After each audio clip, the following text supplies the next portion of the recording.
Ayodhya, Geeta Jayanti, 6 December 1992.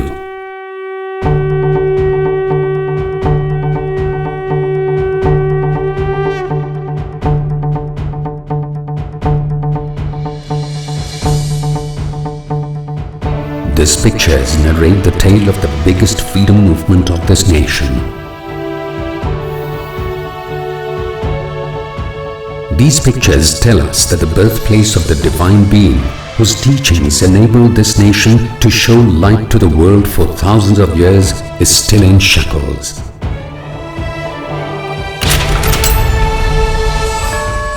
Today, this crusade has been set off to reclaim the national glory associated with the birthplace of the Divine Being, Sri Ram.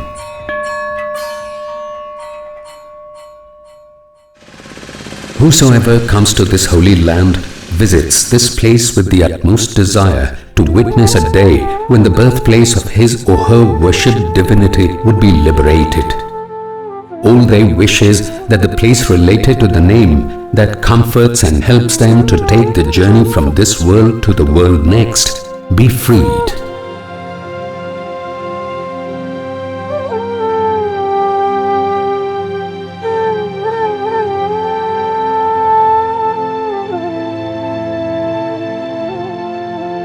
And so, today each present here is a religious warrior. And in this dutiful, fearless endeavor, none other than the saints and the pious of this country are providing them the leadership. This profound longing to free the birthplace of Sri Ram is nothing but the outburst of a sentiment of generations together.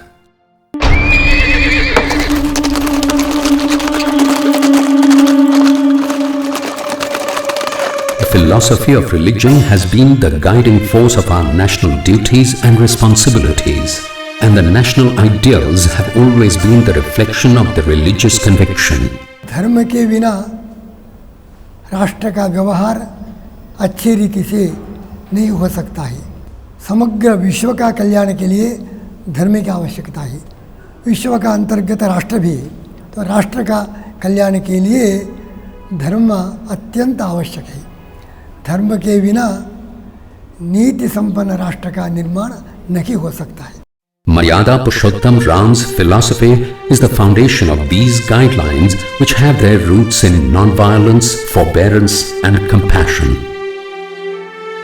But a force challenging the idealism of Sri Rama and the peace messages of Gautama Buddha and Mahavir was gathering like dark clouds round the corner on the northwest front.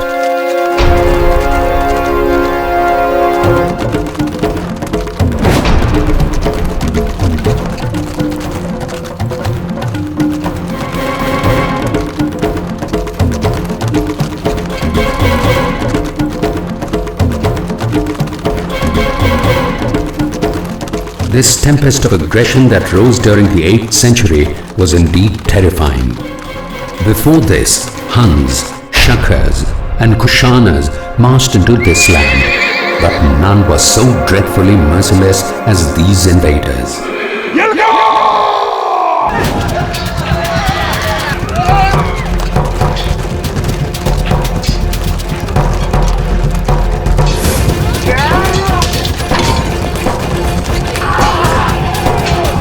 They had swords in their hands and brutality in their eyes.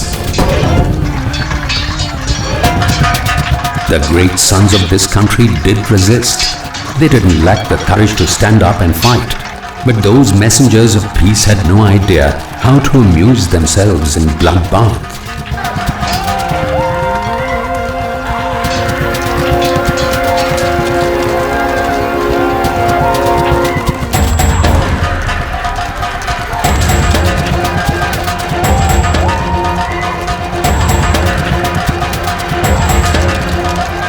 The battlefields soon turned into graveyards of thousands of innocent people. The rivers which once ensured life had blood flowing in them. They ravaged the honors of wives and daughters.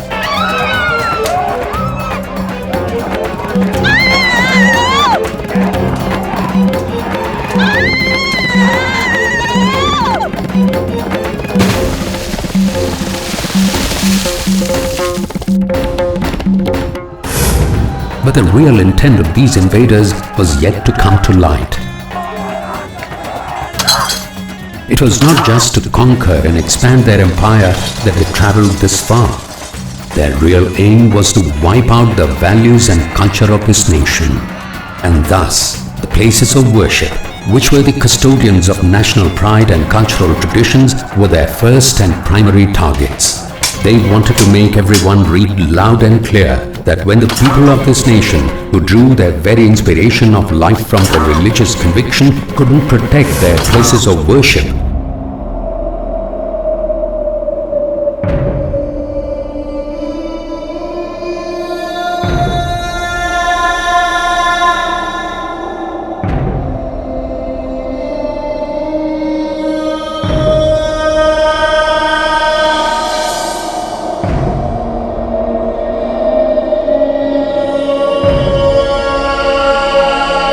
how would they ever expect to safeguard their soil?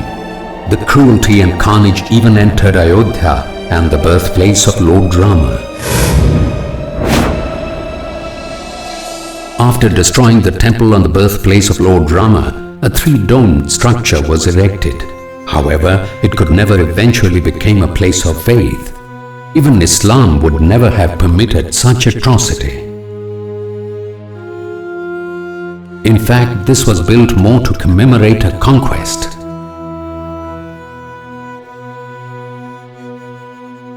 Ram Krishna और शंकर का जो सम्मान है, ये तीन जो है प्रमुख देवता हैं। उन्होंने इन तीनों के जो विख्यात स्थान रहे हैं, प्रसिद्ध स्थान रहे हैं, जहाँ पर वो कहीं पैदा हुए हैं, वो उनको ध्वस्त किया केवल अपमानित करने के लिए। No doubt, it was more to make sure that this message reached far and wide that we have conquered you. Ayodhya was attacked and occupied because the glory and the spirit of this great nation were shaped around the name that was so much related to this place. माने जो राम ने आदर्श दिए, वो भाई के साथ कैसे संबंध हो, पिता के पुत्र के साथ कैसे संबंध हो, माताओं के पुत्र के साथ कैसे संबंध हो, जो आतंकवादी शक्तियां हैं उन सबके साथ किस प्रकार का व्यवहार हमारा हो, ये सब बातें भगवान राम के जीवन से ये जो हम लोग ग्रहण करते हैं, एक बड़ी महान संस्कृति को जन्म मिला है। Thus, the name of Lord Rama has remained associated with this country in a way the body is connected to the soul. The high morals which the perfect being Lord Rama has left behind is not only relevant but can educate the national leaders even to this day. If those ethics are integrated in today's politics, then it is evident that the road to a classless, mighty nation-building implement will certainly be underway. भगवान राम वनवास में गए, वो उसका वास्तव में जहाँ माता पिता की आज्ञा का पालन करना जो है उन्होंने धर्म समझा, उसके साथ साथ वनवासी जो समाज से कटे हुए थे, अलग हुए थे कुछ अछूत के रूप में, उन सबको जोड़ना भी उनके वनवास का लक्ष्य रहा है। The origin of all these ideals have been in Ayodhya, where even today, at every corner, Lord Rama exists. It is here that the very sensation of the surge of river Saryu makes every Hindu heart feel closer to the attainment of the freedom from the cycle of birth and rebirth.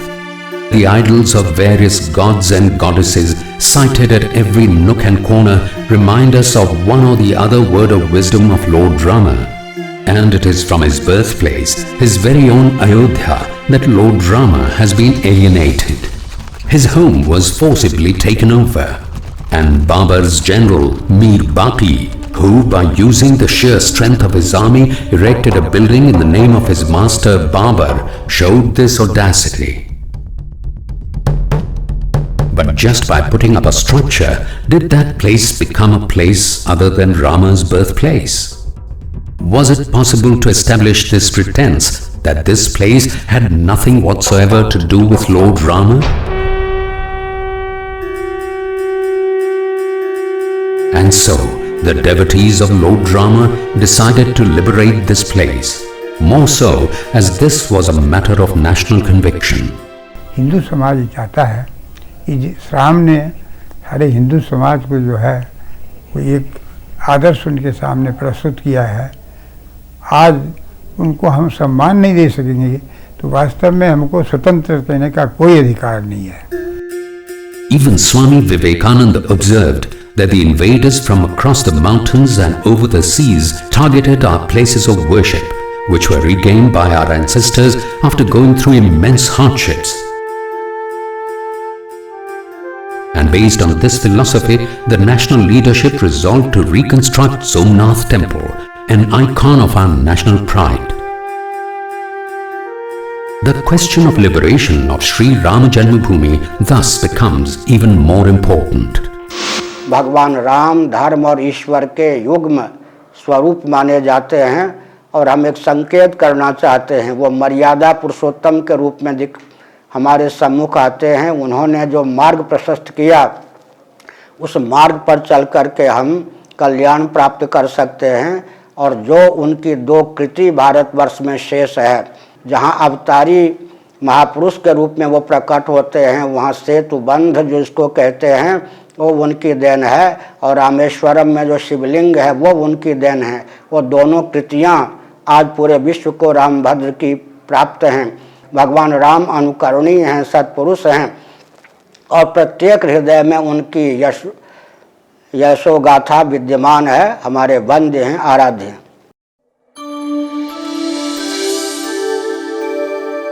Mother and motherland cannot be replaced. With this resolve, on August 7th, 1990, at the Convention of the Saints and the Devout in Vrindavan, the seeds of the pledge of Ram Janmabhoomi Mukti Andolan were sowed for the deliverance of the birthplace of Bhagwan Sri Ram. Lord Rama flame was ignited and it took a journey around the whole country. Mission turned into movement. This mission of the saints and the devotees soon turned into a people's movement. But the pseudo-secular forces looked almost determined to stop them from undertaking this voyage of wisdom. The then Uttar Pradesh government threw all weight to stop car sevaks.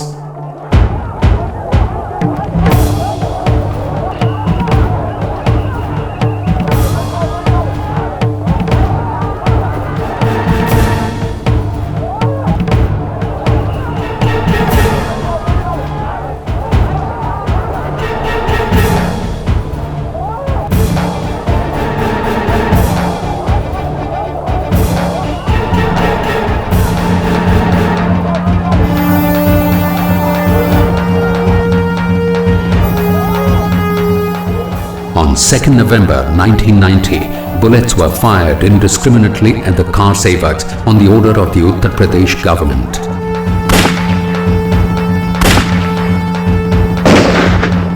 This was similar to the Jallianwala Bagh incident, where hundreds of nationalists were sprayed with bullets on the order of General Dyer.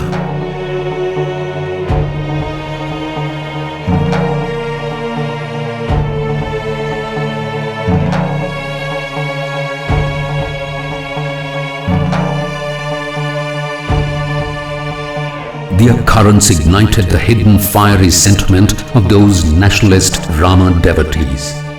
The strength of faith soon turned into the power of might, and on 6 December 1992, on the day of Gita Jayanti, thousands of devotees coming from all corners of India made the soil of Ayodhya sanctimonious.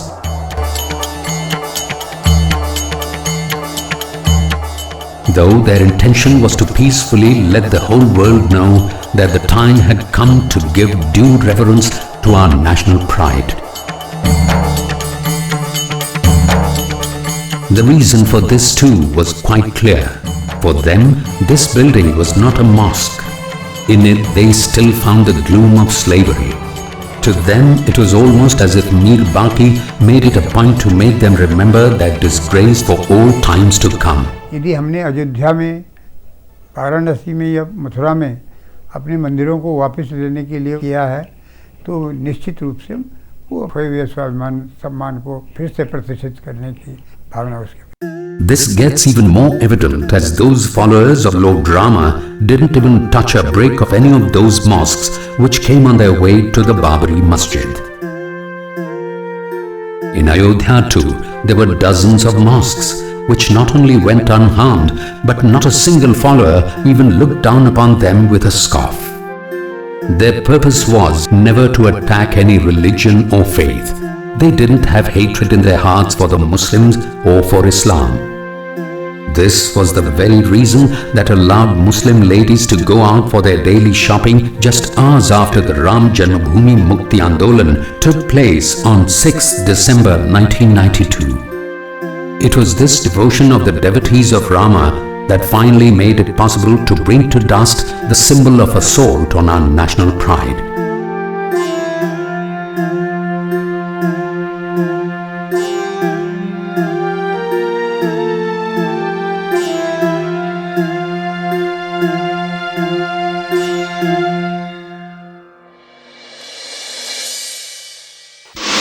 From under the layers of dust emerged such explicit evidences that it was beyond doubt that beneath the Babri structure there was indeed a glorious temple of Rama.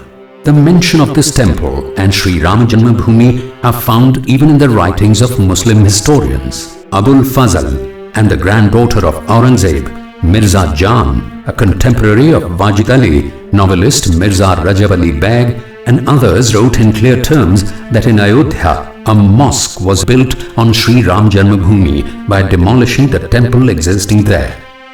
But many found it difficult to digest this simple truth. To resolve this dispute, a lengthy battle was going on in the courtroom. Gopal Singh Visharad filed the first petition in 1950, claiming the right to perform religious services on Sri Ram Janmabhoomi. In the same year, Sadhu Paramhans Ramchandra Das of Ramananda Sampradaya filed another petition on the same issue. Nirmohi Akhada, requesting the right to perform religious duties and serve food to the deities inside the structure, filed the third petition, whereas Sunni Waqf Board filed the fourth petition in 1961. ये सभी मुकदमे आपस में हिंदू और मुसलमान पक्षकारों और राज्य सरकार आदि के बीच में चलता रहा। उसके बाद एक आवश्यकता महसूस की गई कि चूँकि भगवान राम वहाँ स्थापित हैं, रामलला विराजमान हैं और वो स्थान को राम जन्मभूमि के रूप में देवत्व शक्ति प्राप्त है, जब तक उनकी ओर से कोई वाद न प्रस्तुत किया जाए तब तक इसमें वास्तविक निर्णय संभव नहीं हो पाएगा। इसको ध्यान देते हुए 1989 में भगवान रामलला विराजमान, स्थान राम जन्मभूमि और स्थान राम जन्मभूमि की ओर से उनके वाद मित्र देवकी नंदन अग्रवाल जी, जो एक हाई कोर्ट के रिटायर्ड जज थे, उनकी ओर से वाद प्रस्तुत किया गया, जिसमें स्पष्ट रूप से कहा गया कि ये विवादित स्थल भगवान राम की जन्मभूमि है और जिस पर विक्रमादित्य के समय से ही एक विशाल मंदिर था और 1528 में उस जन्मभूमि पर स्थित मंदिर को तोड़कर बाबर ने ये विवादित ढांचा बनाया था और ये कहा गया कि इसको अनादिकाल से हिंदू लोग भगवान राम की जन्मभूमि के रूप में पूजा करते रहे हैं और ये भगवान राम के जन्मभूमि के रूप में स्थापित है। And subsequent to this started the examination of the witnesses. As the evidences started coming up, the claims of Sunni Waqf Board started falling apart and getting rejected one after the other. देखिए, मुस्लिम पक्ष की ओर से कुछ revenue documents दाखिल किए गए, उसमें 2 document तो ऐसे विचित्र हैं। एक डॉक्यूमेंट उन्होंने सेटलमेंट मैप दाखिल किया है जो फैज़ाबाद के गवर्नमेंट की रिपोर्ट है कि ये डॉक्यूमेंट कभी हमारे यहाँ तैयार ही नहीं हुआ, उस मैप के बारे में कहा गया है। और दूसरा उन्होंने सेटलमेंट एंट्रीज दाखिल किया है जिसमें मस्जिद जन्मस्थान का उल्लेख है। Professor B.R. ग्रोवर साहब की रिपोर्ट है, उसमें कुछ मैनिपुलेशन ज़रूर किए गए थे। उसमें वर्ड बढ़ाया गया था जैसे आबादी जन्म स्थान या जुम्मा मस्जिद, ये पहले नहीं था। और जैसा कि इन्होंने ग्रोवर साहब ने अपनी रिपोर्ट भी दिया है, इसमें ये सिद्ध करने का प्रयास किया गया है कुछ मैनिपुलेशन करके कि यहाँ पर जन्मभूमि के साथ साथ मंदिर या मस्जिद भी थी। इस संबंध में जो इंक्वायरी हुई और लीगल एक्सपर्ट्स की रिपोर्ट ली गई, हैंड राइटिंग एक्सपर्ट्स की रिपोर्ट ली गई और उसके आधार पर गवर्नमेंट ने 1992 में एक ओपिनियन गवर्नमेंट को भेज दिया कि ये फोर्स डॉक्यूमेंट हैं और इसके आधार पर कोई चीज़ निर्णय नहीं लिया जा सकता। दूसरी चीज़ उन्होंने ये भी कहा कि मस्जिद जन्मस्थान कोई शब्द नहीं है। जामा मस्जिद हो सकती है, जन्मस्थान मंदिर हो सकता है, लेकिन मस्जिद जन्मस्थान नाम की कोई एंट्री संभव ही नहीं है और उसको कोर्ट ने इग्नोर करते हुए उसके आधार पर उनकी कोई टाइटल नहीं मानी। Based on those documents, when the Sunni Waqf Board was made to bite the dust, they tried to distract the court with a new issue. But this time too, they had to accept defeat. Sunni central Waqf board ने बाद में एक तीसरा stand भी लिया और तीसरा stand लेते हुए उन्होंने ये भी कहा कि अगर हम अपनी मिल्कियत न भी साबित कर पाएं तो विवादित भूमि पर लगभग 450 साल से मेरा कब्जा है। इस आधार पर हम प्रतिकूल कब्जे के आधार पर इसके मालिक हो चुके हैं। लेकिन जहाँ तक प्रतिकूल कब्जे का प्रश्न है, प्रतिकूल कब्जे के लिए आवश्यक है कि आपका कब्जा किसके प्रतिकूल है ये आपको बताना पड़ेगा। इसमें आपको यह स्पष्ट करना पड़ेगा कि कौन इसका मालिक था और उस मालिक के खिलाफ आपने कब से कब्जा कर रखा है। Sunni Waqf Board's challenge was proved wrong by the details of the foreign experts as well as the documents found from the British tenure which clearly referred to this place as Ram Janmabhoomi. एक बार मैं England गया था तो वहाँ पर great Britain का जो 15वां प्रकाशन था 1760 वर्ष की थी वो, उसके पृष्ठ 751 में स्पष्ट रूप से लिखा हुआ था कि वहाँ पर सर्वाइविंग मॉन्यूमेंट्स में राम जन्मभूमि पर ही मस्जिद का निर्माण किया गया है। उसके बाद सब्सिक्वेंट 1740 में एक फादर जोसेफ ट्रेफेन थिलर जो यहाँ इंडिया में लगभग 40 साल उन्होंने बिताया, उनके अकाउंट्स हैं जिन्होंने 1740 के बाद जिस समय भी अयोध्या में रहे उन्होंने इस बात का स्पष्ट उल्लेख किया कि जो विवादित स्थल है उसको हिंदू समाज भगवान श्री राम की जन्मभूमि मान रहा है और उन्होंने उस वेदी का भी उल्लेख किया है जिस पर चरण चिन्ह और सीता रसोई बना हुआ है और उन्होंने कहा कि वो भगवान की राम जन्मभूमि के रूप में पूजित है और इसमें सभी लोग आते हैं और इसकी उसी रूप में पूजा कर रहे हैं। और वास्तव में देखा जाए कि वहाँ पर मस्जिद का रूप था ही नहीं, 3 गुंबद थे, उसमें कोई मीनारें नहीं थी और जैसा कि मस्जिद में होता है वुजू करने की कुआं या पानी की व्यवस्था रहती है, कोई ऐसी व्यवस्था नहीं थी। It was not only documents that were scrutinized in the court, but archaeological evidences were placed before the court as well, which were found by excavations conducted at the Ram Janmabhoomi. These excavations were carried out at the behest of the Honorable Court.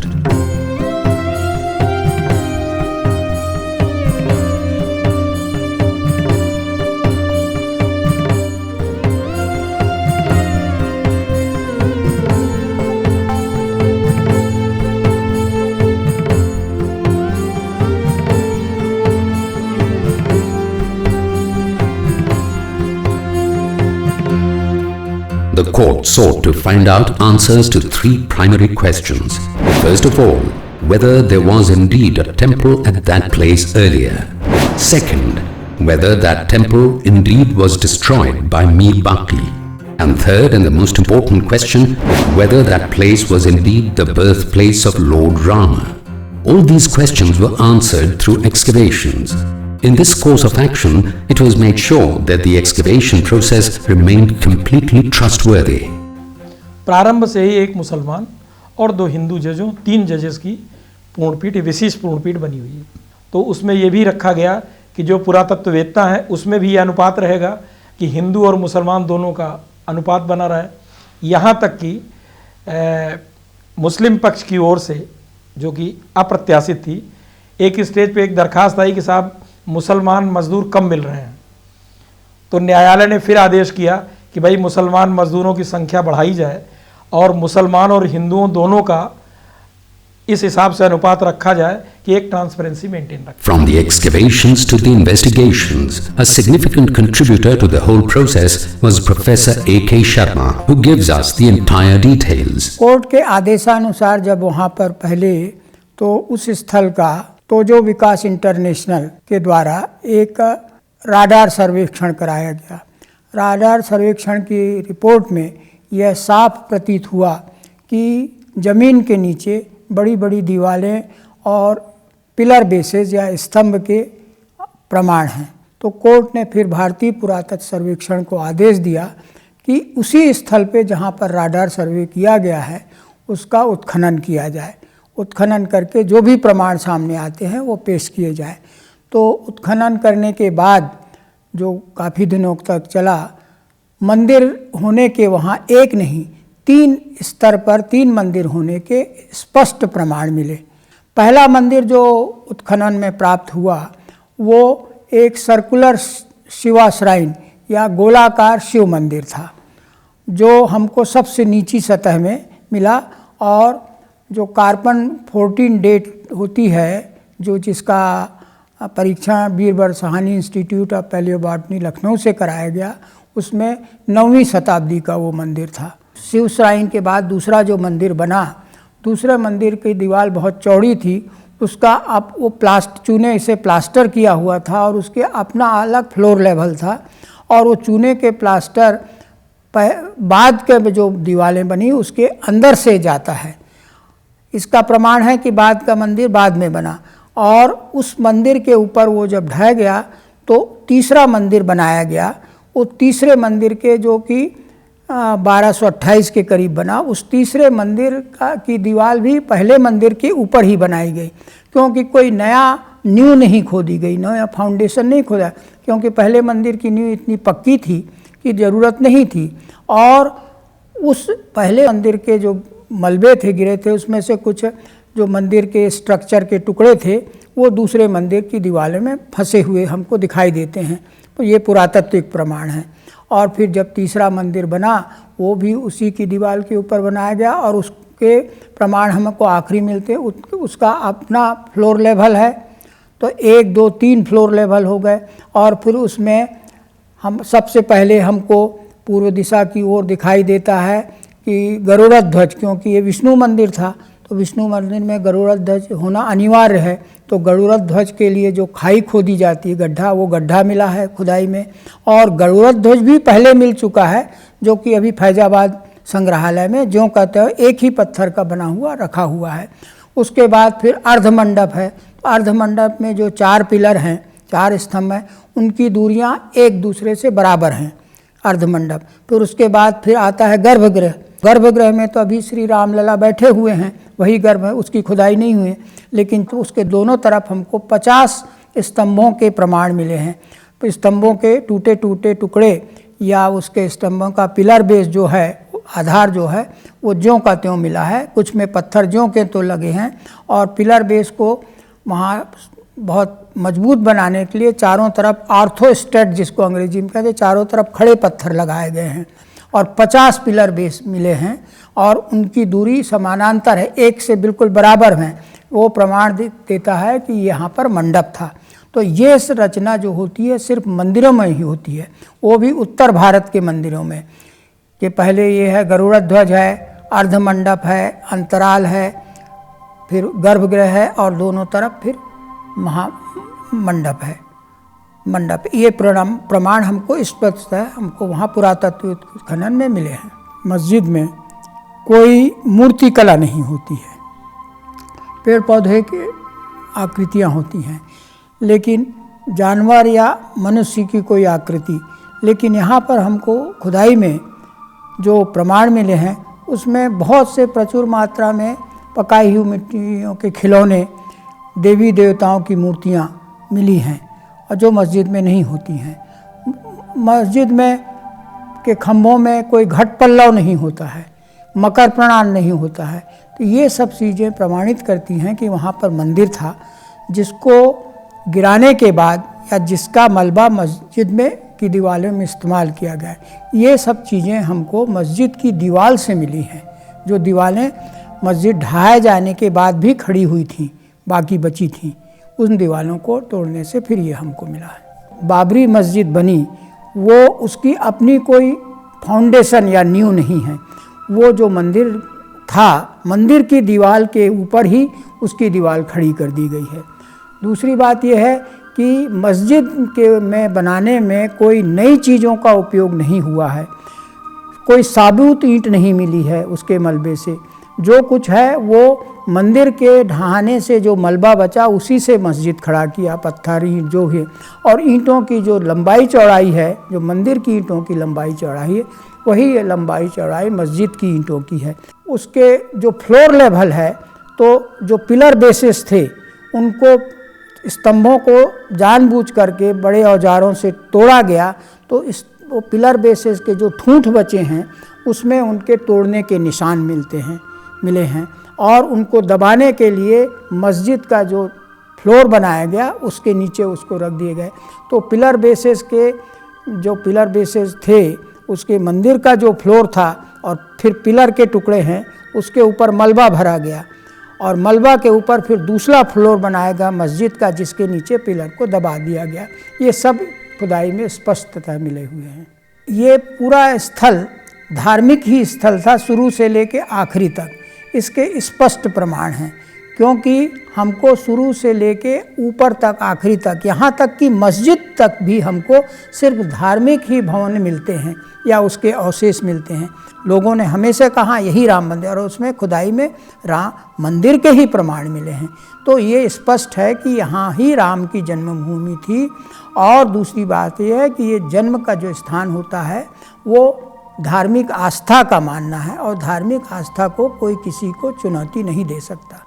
ये हमारे उच्चतम न्यायालय का भी मानना है। Even being well aware of this, the man presenting the case in the court was not ready to accept this.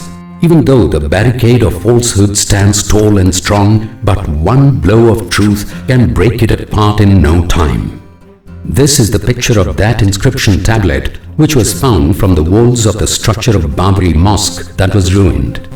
Renowned epigraphist Dr. K.V. Ramesh has translated the inscription written on this tablet. Whenever an epigraphist comes across a new inscription, he first examines the nature of the script as well as the language used therein. Paleographically and orthographically, the Ayodhya inscription is certainly a genuine one belonging to the 11th century AD, and its diction cannot be imitated at a later time by anybody. Each century has its own diction as far as language is concerned. It has its own script as far as the script is concerned, and from these 2 points of view, the Ayodhya inscription is perfectly genuine. Tad bhratrujo jagati megha sutashrutatya Shriman abhud anaya chandrapada vilashya Govinda chandra dharanindra guru prasadat Saketa mandala patit bamalaviyena. There is enough internal evidence in the inscription to show that it is from Ayodhya.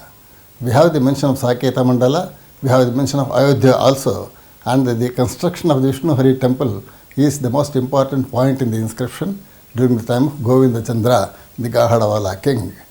Dr. T.P. Verma of Benares had sent me some time back a Xerox copy of Ayodhya Mahatmya, which says very clearly that there were 9 Vishnu Hari temples in Ayodhya. As a matter of fact, now only 8 Vishnu Hari temples can be seen in Ayodhya. The 9th Vishnu Hari temple is mentioned in the Ayodhya inscription, which has been recovered from the Babri Masjid site. Tankotkhata vishala shaila shikharas Shreni Shila Samhati Vyuhair Vishnu Harer Hiranya Kalashas Shri Sundaram Mandiram Purvairapyakritam Kritam Nrupatibhir Yenedamatyadbhutam Samsararnavashigradangana Raghu Padandhyadhyayata. The inscription refers to the construction of the Ayodhya temple in stone during the time of Govinda Chandra. It does not say that it was the first construction. From the diction of the particular verses, we can find out that it was an improvement from a brick temple structure to a stone temple structure. In the 11th century AD, there was a peculiar feature in the whole of India when brick temples were converted into stone temples, and therefore the temple, Vishnu Hari temple, had been in existence even before the 11th century AD, when this inscription was found out. Ek hi mandir means it is not only one temple. It was a brick temple that has been converted into a stone temple by this person. So whatever other remains may be found there could have been the remains of the old temple in brick. अविपचित हिरण्यकशिपुं संयम्य बाणं रणे कुर्वाणो बलिराजबाहुदलनं कृत्वा बहून् विक्रमान् कुर्वन् दुष्टदशाननस्य हननं कश्चान्यः सदशाधिको पुण्यवताम्. The clinching point that Vishnu Hari is Rama is proved by the fact that there is a reference in the last line of the inscription which says Kurvan Dushta Dasananasya Hananam. Kurvan Dushta Dasananasya Hananam. Having killed the evil 10-headed Ravana. So that is nothing, nobody else other than Rama himself. The excavation carried out at the behest of the court made all doubts bite the dust, just the way the Babri structure was made to bite the dust.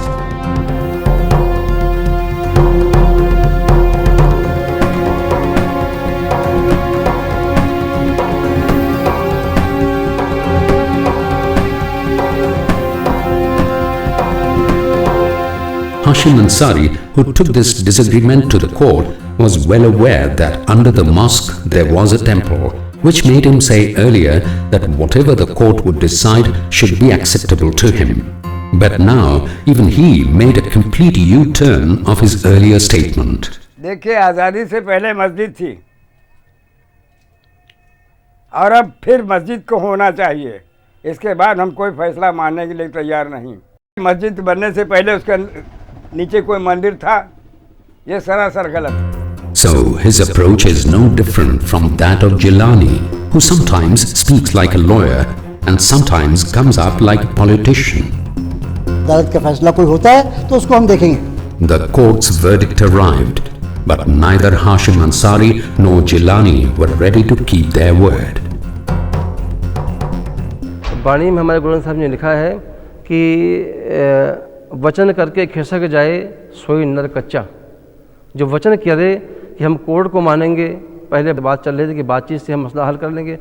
अब court का फैसला जब उस जगह के लिए जहां राम स्वयं विराजमान है, उस जगह राम जन्मभूमि की जगह को कोर्ट ने कह दिया कि यह राम की लला की ज़मीन है. अब यह सारा मसला ख़त्म हो गया. मुसलमानों को ये चाहिए कि अब बिला वजह कोर्ट को, देश को और कमजोर करने की कोशिश ना करें. Why someone like Jilani is not ready to accept this truth? Actually, if we look closely, we would find a fear factor working behind such reactions. आपके 33 करोड़ देवता हैं, हम क्या जाने कब किसके आप पैदाइश कहाँ पे निकाल देंगे. तो हमारी तो कोई मस्जिद नहीं बचेगी. तो जहाँ मान्यता एक हो वहाँ तो हम ये कह सकते हैं कि साहब मुसलमान गौर करें इस पे. But this nation doesn't hold spitefulness or hatred towards anyone. Therefore, it is certainly not a question of converting 330 million mosques into temples. Needless to say, such a fear is baseless. The question is only about Rama Janmabhoomi. Rather, the reality is that there are so many mosques under which the relics of temples could still be found. आपने दिल्ली में देखा होगा कुतुब मीनार. कुतुब मीनार के पास में एक मस्जिद है जिसका नाम कुव्वत ul Islam, might of Islam है. ये कुतुबुद्दीन ऐबक ने बनाई. इस मंदिर का एक चित्र जो हम आपको दिखा रहे हैं, इसमें आप देखेंगे कि हिंदू मंदिरों के खंभे लगे हैं जिनमें मूर्तियाँ और सब हैं, बड़े स्पष्ट हैं ये. और न सिर्फ ये है बल्कि उन लोगों को गौरव मानते थे वो कि ये देखिए मैंने गिराया मंदिर और बनाया. और इस सिलसिले में कुव्वत उल इस्लाम के बाहरी दरवाजे के ऊपर एक शिलालेख है अरबिक में कि 27 हिंदू और जैन मंदिरों को तोड़ करके ये मस्जिद बनाई गई है. इसमें 20 लाख दिल्ली वाला एक उस समय का सिक्का होता था, हर मंदिर पे खर्च हुआ था, वो इसमें सारे लगाए गए. Even in his newspaper Navjeevan, the father of the nation Mahatma Gandhi wrote that the act of occupying a place of worship by sheer brute force is a heinous crime.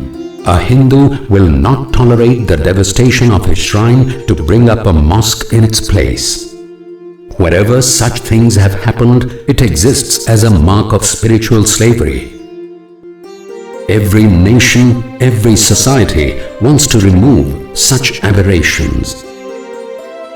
This is the primary condition of nationalism. जब भारत गुलाम था तो दिल्ली की सड़कों पर king Edward the fifth और Victoria की प्रतिमाएं लगी हुई थी। आज उनको हटा करके म्यूजियम में रखा गया है। क्यों?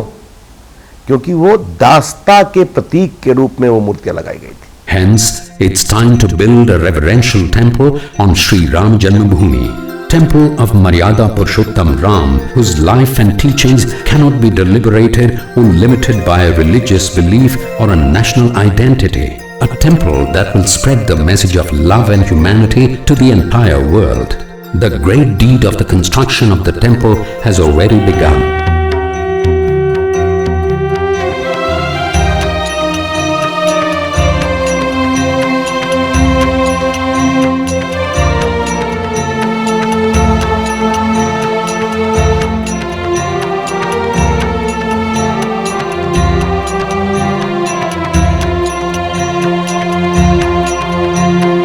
Bricks sent from far and wide the world around by the devotees of Sri Ram are eager to become the foundation of the temple.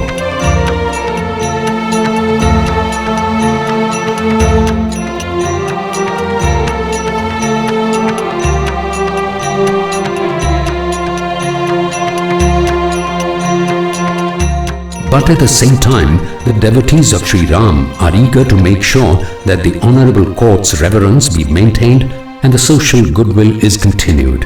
The religious leader who says that the welfare of the nation should be given priority over all sentiments believes too that the construction of Ram temple is the only answer to this predicament. सुझाव दोनों पक्ष को है, चूंकि राम मंदिर, मैंने कहा कि राम मंदिर करोड़ों लोगों की आस्था का केंद्र है, और मैं सवाल करता हूं कि राम मंदिर अयोध्या में नहीं बनेगा तो क्या कराची में बनेगा? But those who oppose Sri Ram Janmabhoomi are not ready to buy this. They rather want to see a mosque being built on that same place. During independence, it was Jinnah's obstinacy that led to the creation of the Muslim state of Pakistan. In spite of that, India was declared a secular nation. Congress leader and spokesman Rashid Alvi even said that it was the Hindu community that had the biggest contribution in making this country a secular one. Thus, the demand of Babri Masjid should be given up. Then, what is the solution to this problem? Is the court's verdict the last resort? Will the country come to a complete halt because of this? Should everyone be happy with the final outcome? ये सब तो हम चूँकि आने वाली पीढ़ियों के सिर पे छोड़ के जाना चाहते हैं। हम नहीं चाहते कि बुरा दिन हम देखें, इसलिए हम इसको टालते जाते हैं, यथास्थिति बनाए रखने की कोशिश करते हैं और कोई समाधान नहीं निकाल पाते हैं शाश्वत। तो ये ठीक नहीं है, क्योंकि कभी ना कभी कहीं ना कहीं आने वाली पीढ़ियों को इसका सामना करना पड़ेगा। तो मुझे लगता है कि इसका निर्णय होना चाहिए और निर्णय होने के बाद इस पर अमल होना चाहिए। In 1993, the government of India furthermore presented a white paper on Sri Ram Janmabhoomi. In that paper, it was said that if it were proved that the disputed place was indeed Sri Ram Janmabhoomi, then it would be given to the Hindus. Taking into account the orders of the court and the traditions of this great nation, respecting the sentiments of millions of Hindus, this land should be handed over to the Hindus perpetually, as coexistence has been our heritage, and this is an exemplar to the whole world. Thus, we are but responsible to take this legacy to the fore.